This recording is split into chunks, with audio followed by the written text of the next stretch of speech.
हे विद्येचे माहेरघर असल्यामुळे पुण्यामध्ये महाराष्ट्राच्या कानाकोपऱ्यातून विद्यार्थिनी शिक्षणासाठी येतात। कायम पुण्याने एक सुरक्षितेची वेगळी ओळख महाराष्ट्रामध्ये दिलेली आहे।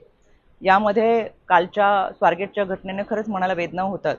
काल सकाळी 6 सव्वा 6च्या दरम्यान स्वारगेट आगारामध्ये एका 26 वर्षाच्या तरुणीवर अत्याचार झाला। संबंधित तरुणीने 9 वाजता स्वारगेट पोलीस स्टेशनमध्ये तक्रार दाखल केली आणि त्या ठिकाणी कार्यरत असलेल्या डीसीपी स्मार्तना पाटील असतील, पोलीस अधिकारी पूनम पाटील असतील यांनी तातडीने तपास कार्य हातामध्ये घेतलं।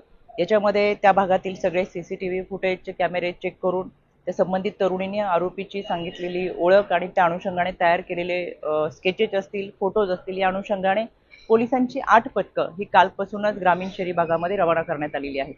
यामध्ये आरोपीचे सीडीआर असतील, लोकेशन असतील हे डिटेक्ट करून आरोपी पकडलाही जाईल। पण शेवटी त्या मुलीची सुरक्षितता फार महत्त्वाची आहे।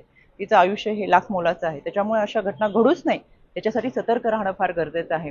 मी सातत्याने पोलिसांच्या संपर्कामध्ये आहे। याच्यामध्ये स्वारगेट पोलीस स्टेशनचं पेट्रोलिंग ही उत्तम पद्धतीने चालू असताना या रहदारीच्या भागामध्ये अशा पद्धतीची घटना घडणं हे दुर्दैवी आहे। या घटनेचे सीसीटीव्ही फुटेज पाहिल्यानंतर लक्षात येतं संबंधित तरुणी ही आरोपीशी बऱ्याच वेळ बोलताना दिसतीये।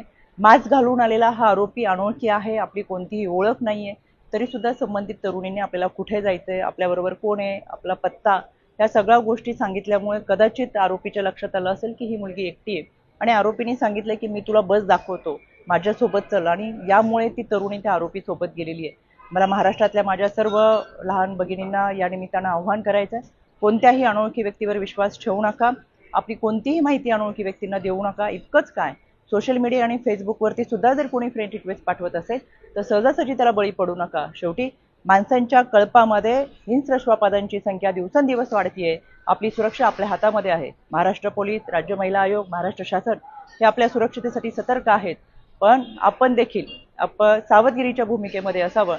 अनोळखी व्यक्तींवरती विश्वास ठेवू नका।